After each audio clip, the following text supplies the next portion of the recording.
recording, KP? Man, we are recording, guys. Thank you so much for being here. Welcome to Project Mindset, episode 34, the most uplifting podcast on the planet.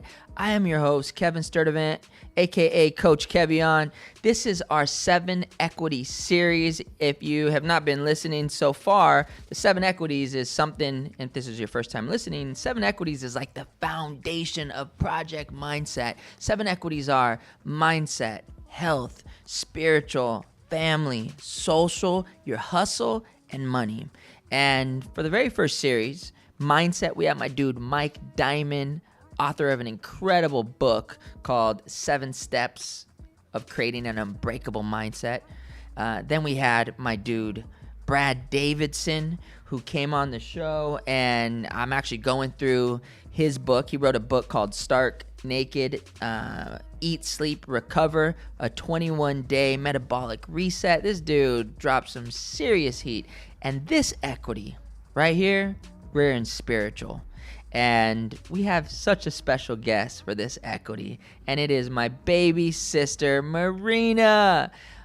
So stoked to have her on the show. I've wanted to have my sister on here for a long time. She has been practicing, studying, teaching yoga for over a decade, and her and I have a very similar story. Obviously, she's my sister, but we also got into a lot of trouble growing up. We also both became parents at 17 years old, and we're also in a space where we have this passion for helping people, and we're really both doing our best to live our lives on purpose.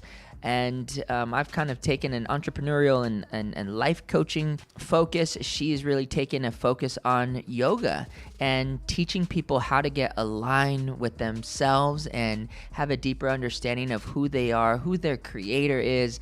I genuinely had so many questions for my sister about yoga and how to get spiritually connected.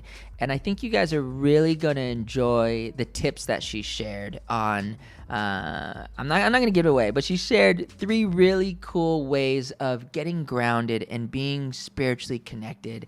I think you guys are really going to enjoy this. So take a listen, share it. As always, thank you for posting it, putting this on Instagram, tagging us, tagging my sister. My sister's Insta is at YogaRays, RAYS _ Let us know what you're thinking.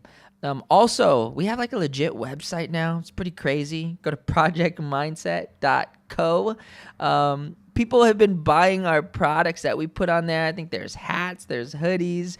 Thank you guys. We've been seeing people purchase the things that we've made from all over the world, Australia, Canada, all over the country. It's so cool to see the energy spread worldwide. Also, if you go to the download section, there's some really cool ways for you guys to write your affirmations, to practice the 7 equities. So thank you guys. This has been a really cool project to just see flow and make a difference all over the place. So let's keep it moving, stay focused, stay inspired, and I'd like you to meet my baby sister, Marina. We're here. Hey, we recording, KP? Are we here, guys? Woo! We are here. What? 7 Equities edition, Project Mindset. I had zero doubt with who I needed to interview for the equity of spirituality. I have so many questions for the guest today, my baby sister, Marina. Yay! Welcome I'm so to the happy show, to be sis. here. This is so exciting. I have so many questions for you. I know. We're gonna get to know each other. Oh my so goodness, who are you? So who are you? Well, besides Kevion's little sister, yeah. Well, first of all, I'm so happy to be here. Thank you so much. I know that there was, I could think of so many other people that could be in this seat right now. So I feel really grateful and really honored. I feel very honored to be here. Thank you for coming here on my zero gosh. sleep. Your poor little baby, Jonah. Sleep. My nephew has just, how long has Jonah been? Yeah, I'm going on little sleep. Jonah's been sick for the last 4 days, so my baby. But well, I gave you lots of notice calling you yeah, yesterday. he called me last night to let me know we'd be recording this. But actually, that works out so much better because I'm the type of person where if I try to plan out too much, it's no good. So I like winging it. Yep. You know me. I know that. You know me so well, brother. That's it. Oh my gosh. So we're going to be talking about spirituality today. Yeah. What that means. You've just opened up your first studio space. I'm so proud of you. Thank you. So dope. When's the official grand opening? I'm so excited. We officially will have our grand opening on April 12th. Wow. We got some stuff happening before that, but super excited. Yes, April 12th. All right, so give us the story, sis. First of all, how'd you grow up? Give the listeners a little bit about who you are before we go into what happened. Okay, cool. So, probably most of them have heard your story, so that's good. I don't have to get into all that stuff. We did. I've only told it 30,000 times. Jeez. We have the same crazy dad. We have the same incredible, amazing mother. Yes.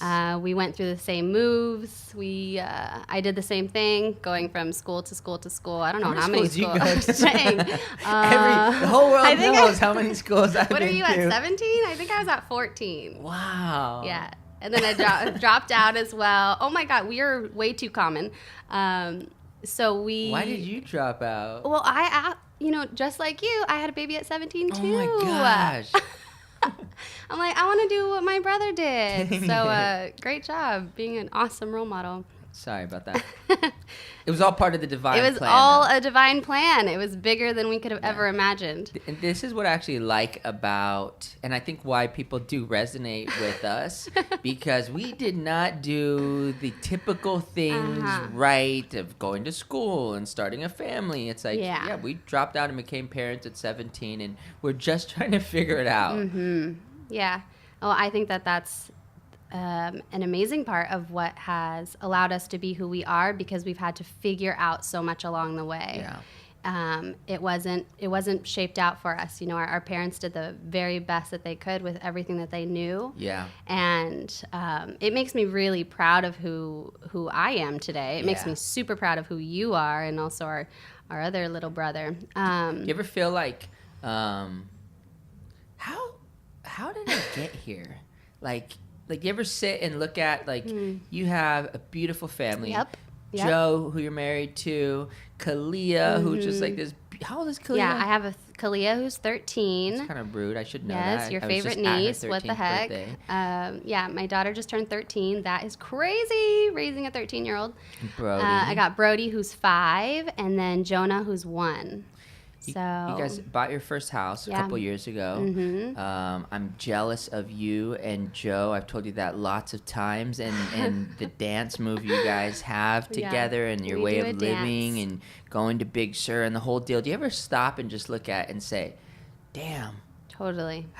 This is pretty cool. All the time. Do you ever feel like I shouldn't be here like this? Yeah, exactly. I tend to feel like that a lot, and then I have to go back, and I feel like my spirituality has allowed me to be in those moments and to be fully present in those moments of when I do have that, because I'll be driving and that'll hit me, and I'm just like, oh my gosh, I'm so grateful. Same as, we all experience the high highs and the low lows, because I also get hit with the lows where I'm just like, how did I get here? Yeah. But at the same time, it's like, I think when you can be conscious in both of those places and you can be aware and present, that's really what it is, tapping into your spirituality. Right. You were talking about marriage. I heard a great quote the other day by Tracy McMillan, and she said, marriage is a deep spiritual journey, and it's the most intense yoga. And when that hit me, I was like, dang. Yes, we have to keep working at marriage. Yeah. And it's just like a yoga practice. It's the same thing with parenting. It's the same thing if you own a business. It's the same thing at just being a human. Like being a human, it's something that we have to work at and to be conscious so that we can be forever evolving and becoming something new, and transformation is always happening. Yeah.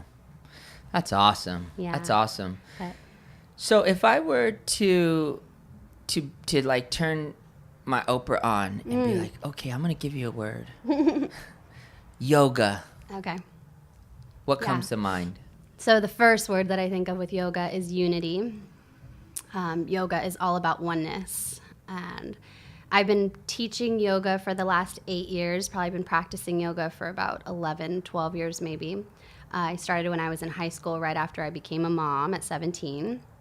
And so the oneness that happens with yoga that you practice is, the triangle, the mind, body, the spirit. We practice becoming one. We do the poses on the mat to get us into a state of meditation. So we're moving our physical body to get us into a state where we can focus on our thoughts and our mind and where our headspace is at, which in turn develops us to look at our spirit, because you can't show up on your yoga mat. I shouldn't say you can't. You definitely can show up to yoga and be unconscious. Right. But if you practice it enough and you keep showing up on your mat, there's a type of consciousness that just comes whether you like it or not. Wow. Yeah. Yeah. The couple times I've gone and done yoga with you, it was oh my gosh, that one difficult because if we make eye contact, we just start busting laughing. up. Yes. Yeah. And then that one time you came with me to that hot yoga studio and you didn't want to take off your socks. And then the teacher was a guy, and he comes over and he's adjusting me, and you're like looking at him so weird. That dude was definitely hitting on you. He was not. He was the best teacher. Yeah, you're funny. You got to come to yoga. I do. I absolutely do. So I want to go into like what happened. What got you there in the first place, right? Because like we had a very similar upbringing with dad and dad being who dad was and traveling, and I took the route of I had a kid, I got to hustle, I got to make money. Right. You took the route of I got to get connected. Yeah. What happened for you that started this journey into discovering who you were, who you are, your spirituality? What was there a defining moment that you could think of? Yeah, there was a ton of defining moments. And so that is a challenging question. And it's a really good question because I feel like everybody should take the time to answer that for themselves. Yeah.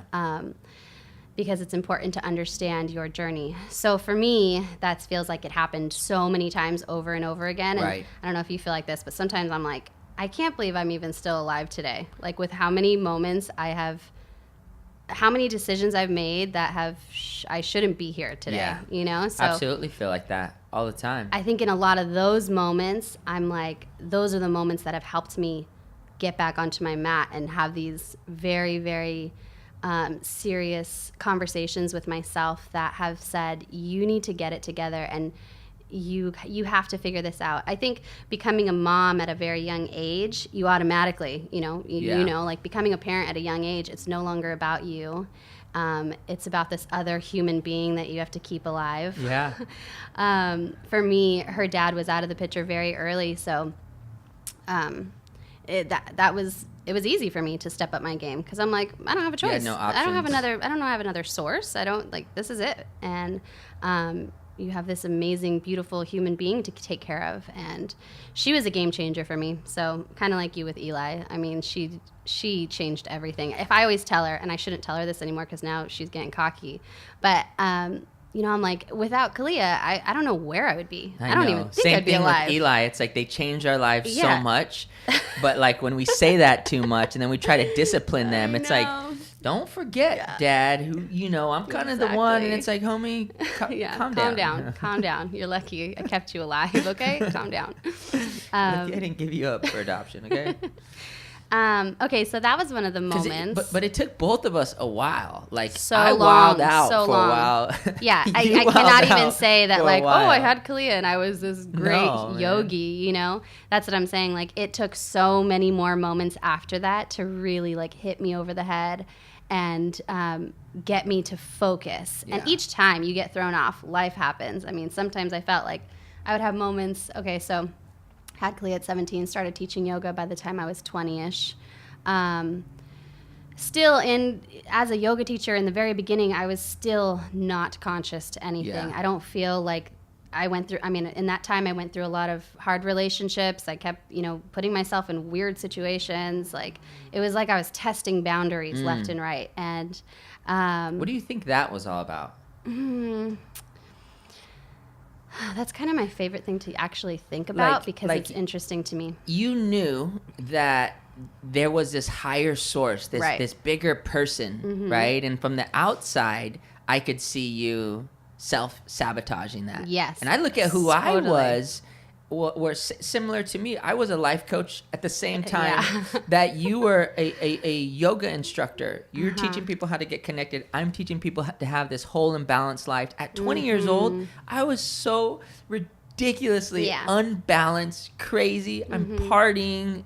I was in no way, shape, or form fit to be a life coach at 20. Totally. Only because of who I was being when nobody was watching. What do you think was like, why do you think you were getting in your own way through some of those times? Yeah, that's exactly it. Well, the ego, I love that you said that in that seminar recently. The ego, and I guess Wayne Dyer said that, but it's the ego's edging. Wayne Dyer, come on, edging God out. And that's what it was. I wasn't thinking about my spiritual self when I was 19, 20. I was showing up onto the yoga mat and I thought I was cool because I'm like, look at me, I could teach yoga and I'm a single mom and, I got my physical body back and da-da-da-da-da. So yoga was a totally external thing for me at that time. I was showing up as a person who thought, I wasn't teaching from a spiritual place. I was teaching more from my ego, unfortunately. And maybe still able to show up. Oh, doing, not in the being, for sure. I love this. This is so much fun. But, same thing. I think if there's anything that I do my best to encourage people to get, it's like, wherever you're at, do your best there, right? Like, I look back and at 20, I was just doing the best that I could at that time. Yeah, I was just doing life coaching. Was I being the best life coach? Not by example, but I was doing affirmations. I was doing teaching people how to set goals. You were doing yoga. I was teaching yoga. Yeah, exactly. And I wasn't living my yoga off the mat. That's what it is. But at the same time, I think there's also a lot to say about that because that's where the party's at. You know what I mean? Like, don't think that you have to reach this place of spiritual perfection or whatever to be able to go and follow your dreams and goals. Like, do what you can with what you've got and chase that. Even if you're not there, you're doing your best right now. You're taking action. You're failing forward. Yeah, exactly. But you're not stopping yourself from being like the best version of yourself. Right. That's really cool. I didn't really actually ever think about that before for some reason, that we were both young and young parents and then doing something in that realm or in this business of kind of like healing arts or coaching, whatever. I never thought about that, like why we chose to do that, because there was something in us that said, yes, we're supposed to be doing this. Yeah. Maybe we're not fit to be the perfect person in it right now, but all those bumps that we hit along the road, all those like moments of heartbreak and loss and struggle and breakdown, like those were things that we had to go through. Yeah. And I know today for myself, I can only speak from my own experience, but I know for me, if I wouldn't have gone through all of those challenges, I couldn't be the person that I am today. Yeah. And I couldn't speak to people and relate to people the way I can do today if I hadn't been through all of that. Yeah, totally. Because I feel like we got so beat up growing up. We didn't know we were getting beat up. But when not physically, we didn't. I should start making weird facial expressions. Should I start making weird sounds in the mic? I don't know if those are going to show up. Like not phically beat up, but like not physically beat up. Abandoned. I don't know. Did you get physically beat up? You could have. Are you okay? Like when you broke your arm in Cincinnati. Oh my gosh! Tell the story of when you broke your arm. Dad like just crazy. To give an example of our dad. Another what example happened? of Pops. We lived on a horse farm, and I